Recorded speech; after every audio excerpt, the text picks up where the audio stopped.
Hi, this is my review of The Lost Outpost by Jim Groves. This is part 1 of the Ruins of Azlant adventure path for the Pathfinder role-playing game.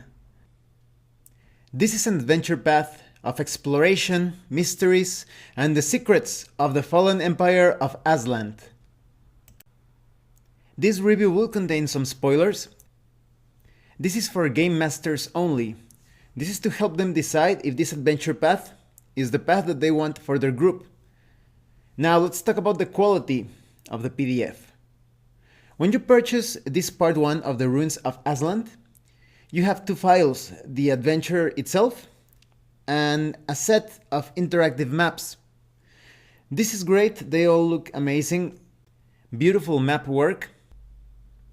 And there is an option to turn the map tags off and on, and the grid as well. So this is great so that you do not give away the areas where the encounters are going to happen. And if you want to play without a grid, that is also quite useful that they included these options. Now, when it comes to the adventure PDF itself, everything is well organized, written and explained. I only found like a couple of typos throughout the entire document, but they didn't present an obstacle to understanding the content. You also have bookmarks, so it's going to be quite easy to navigate the entire PDF. You have beautiful looking illustrations as well. The overall graphic design is in theme with the Ruins of Azlant, so the quality is top notch. Now let's talk about the contents. The basic premise is this. Long ago, there was the ancient continent of Azlant. In the Empire of Azlant, there was a lot of progress and splendor, but then a cataclysm happened, the Earthfall. But before the Earthfall, there were a couple of conflicting, or I guess you could say warring factions. You had the Spindle solution that was focused on the progress and the betterment of Azlant, especially through the development and creation of ion stones. In direct opposition, you had the Algolthus, which was an assembly of aboleths, veiled masters, and similar creatures. They wished to control, manipulate, and dominate everything.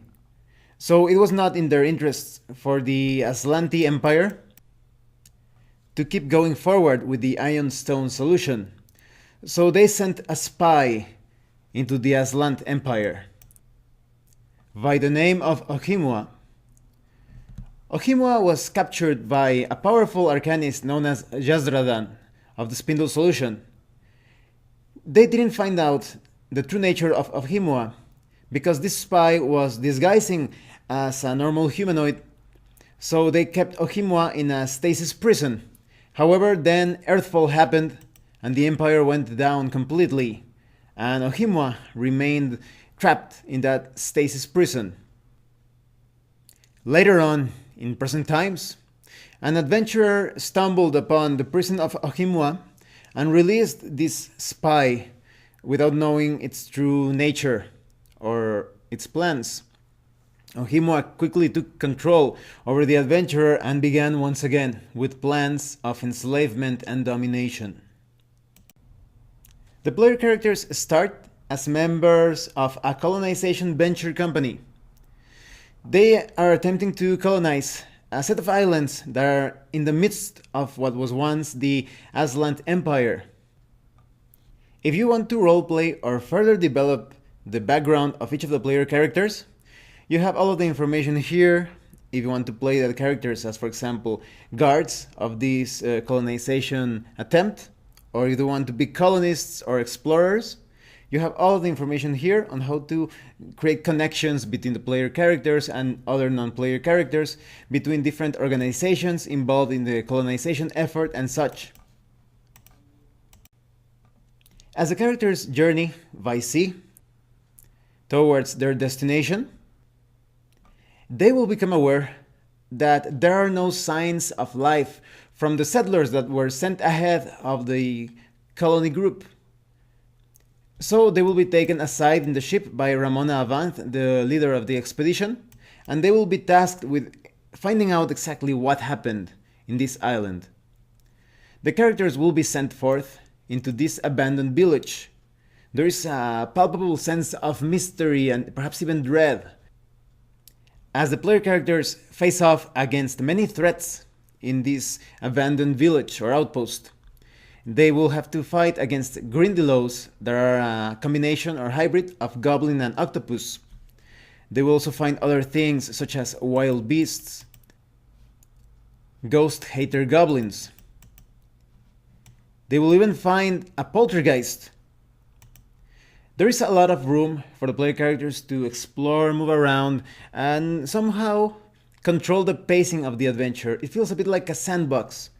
So all of these encounters that happen in the abandoned outpost, they will happen at the decision of the player characters. They can steer the course of the adventure and they could go in and out of the village, return to the colonist ship whenever they like, but there will be consequences. If the player characters do not deal with the threats or dangers in the village, if the colonists decide to move to different houses and places of habitation, they could get attacked by these different monsters and other nasty things. The player characters will also have to deal with the tension that rises amongst the colonists. Diplomacy and other more subtle means could be more efficient when trying to deal with this internal threat.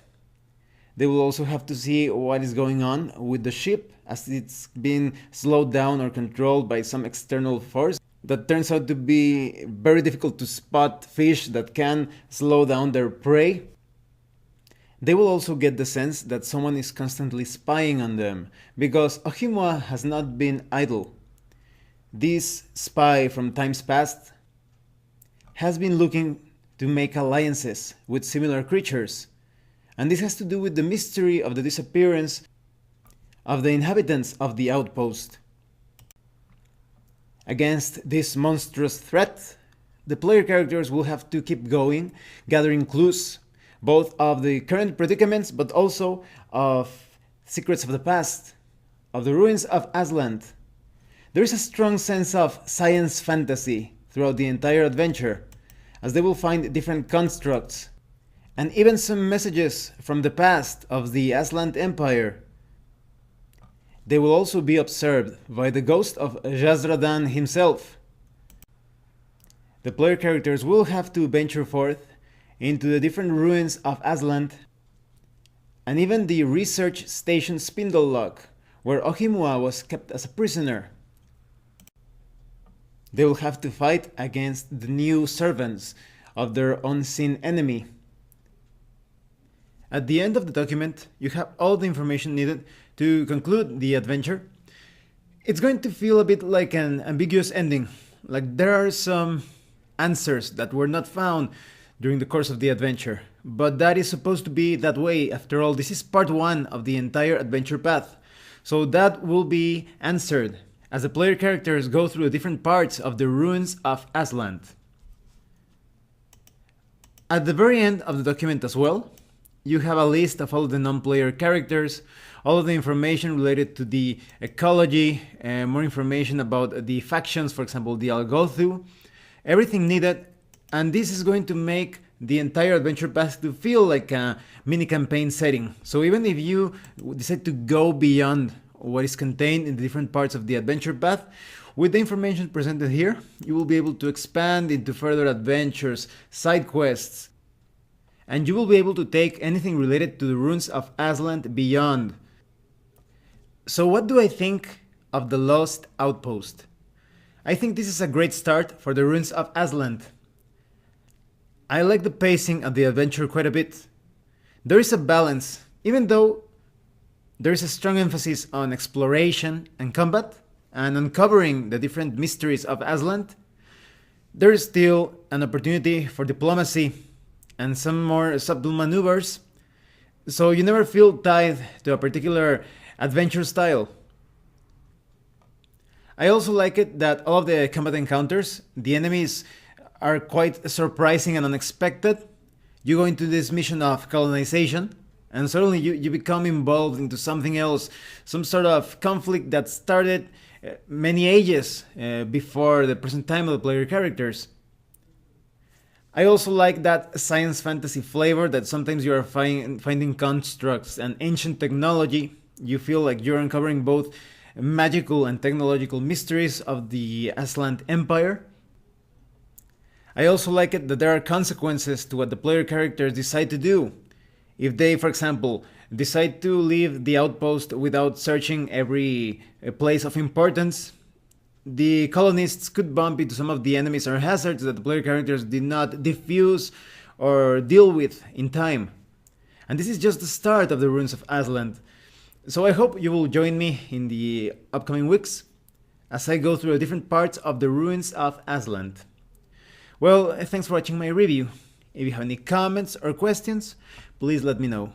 See you later.